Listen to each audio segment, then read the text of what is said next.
Doctor BR Ambedkar Konaseema జిల్లాలో పాత్రికేయుల సమావేశంలో విశ్వరూపై ఆనందరావు సవాల్. వ్యక్తిత్వం లేని వ్యక్తివి నాపై మాట్లాడుతున్నావా అంటూ మంత్రి విశ్వరూప్ ఛాలెంజ్ స్వీకరించిన ఆనందరావు. గురువింద మాదిరి నీవు మాట్లాడుతుంటే ఆశ్చర్యం, నీవు వ్యక్తిత్వంపై మాట్లాడుతున్నావు, అసలు వ్యక్తిత్వం లేని వ్యక్తివి అంటున్నారు ఆనందరావు. మంత్రి విశ్వరూప్ ఛాలెంజ్ స్వీకరించిన ఆనందరావు వివరాలకు వెళ్తే, గురువింద మాదిరిగా నీవు మాట్లాడుతుంటే ఆశ్చర్యం కలుగుతోంది. నీ వ్యక్తిత్వం మీద నాది చాలా గొప్పది. ఎవరికైనా ఉపకారం చేశారో తప్ప అపకారం చేయలేదు. నీవు ఎంత మందిని ఇబ్బంది పెట్టావో అందరికీ తెలుసు అంటూ మంత్రి విశ్వరూప్పై టీడీపీ అభ్యర్థి అయిన బత్తల ఆనందరావు మండిపడ్డారు. స్థానిక శుభగృహలో ఏర్పాటు చేసిన పాత్రికేయుల సమావేశంలో మాట్లాడారు. ఈ ఎన్నికల విశ్వరూప్ వ్యక్తిత్వం పైన, ఆనందరావు వ్యక్తిత్వం పైన జరుగుతుందని అనడం తనకు ఆశ్చర్యానికి గురి చేసిందన్నారు.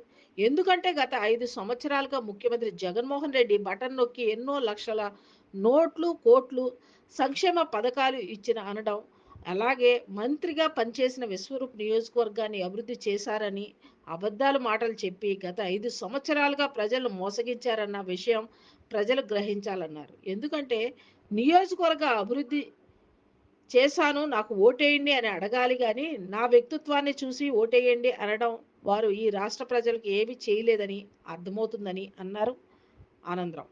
విశ్వరూప్ సవాల్కు తప్పక స్వీకరిస్తాను, ఎందుకంటే అమలాపురం నియోజకవర్గ ప్రజలకు ఆనందరావు వ్యక్తిత్వం ఏంటో తెలుసుకున్నారన్నారు. తాను గెలిచిన తరువాతే చేపట్టే అభివృద్ధి కార్యక్రమాలు వివరించి ఈ కార్యక్రమంలో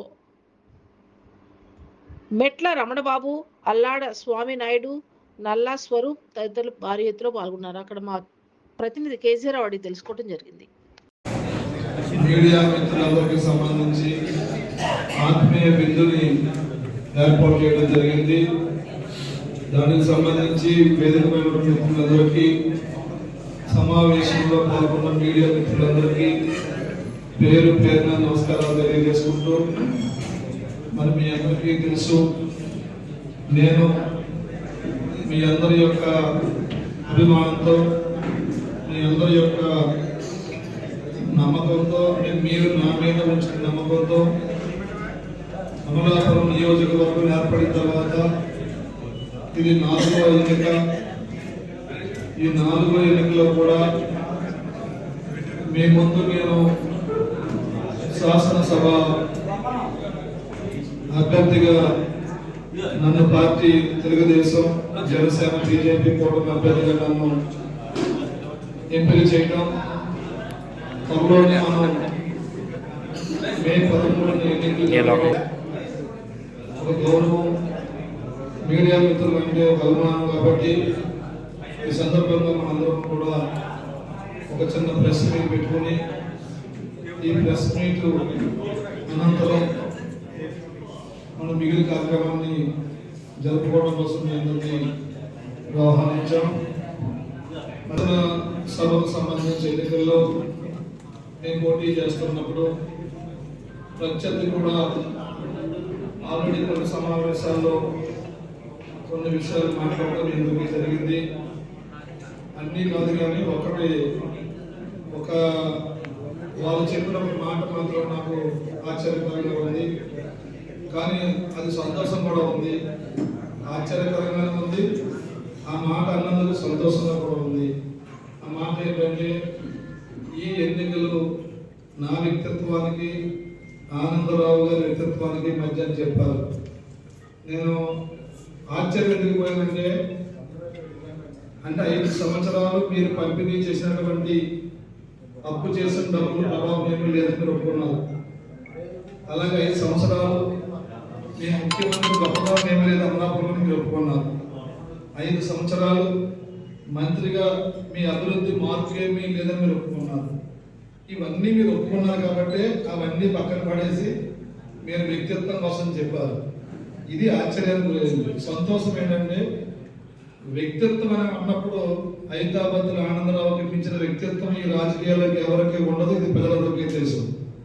కాబట్టి అలాగే కానిద్దాం, నేను దాన్ని స్వీకరిస్తున్నాను.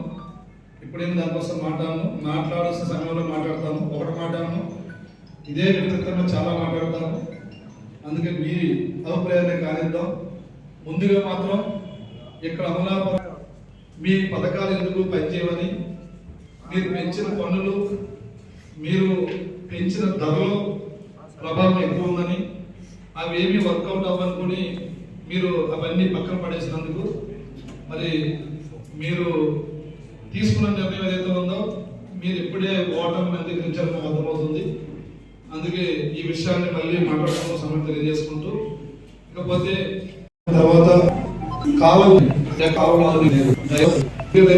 గెలిచిన వెంటనే చంద్రబాబు కాలువ వాదుకున్న డ్రైన్ ఆధునీకరణ చేసి ముంపు నివారణ, అలాగే తెలియజేసుకున్నాం. అలాగే వాడలో ఉంది, బీచ్ ఉంది, మన నియోజకవర్గంలో 20 కిలోమీటర్స్ ఉంటుంది. బీచ్ నక్కాసంలో బీచ్ బీచ్ ఉంది. బీచ్ మరి బీచ్ లో నక్కాసంలో బీచ్ బీచ్ ఉంది. బీచ్ మరి బీచ్ లో సుమారు లక్షలు గవర్నమెంట్ నిధులతో సుమారు 40 లక్షలు కోట్ల రూపాయలతో టూరిజానికి మనం దొరికితే టూరిజం ప్రాజెక్ట్ కడితే అది టెండర్ చోటకి వాళ్ళు వెయిట్ చేశారు. గవర్నమెంట్ అయ్యేటప్పటికి ఆ టెండర్ పిలుచుకోవడం 3 నెలలు లేట్ అయితే మేము ఓడిపోయిన నెగ్గిన 3 నెలల ప్రాజెక్ట్ పీక్ చేశారు. పట్టించుకోవడం అందుకని టూరిజం కొత్తపల్లి నుంచి నిర్మాణించి ఆంధ్రదేశంలోనే టూరిజం అమలాపు ఒక హబ్బగా తయారు చేయడానికి నా వంతు కృషి చేస్తానని మీ ద్వారా ప్రజలకు తెలియజేస్తున్నాను. మనకి కొబ్బరి ఎక్కువ ఉంది, మత్స్య సంపద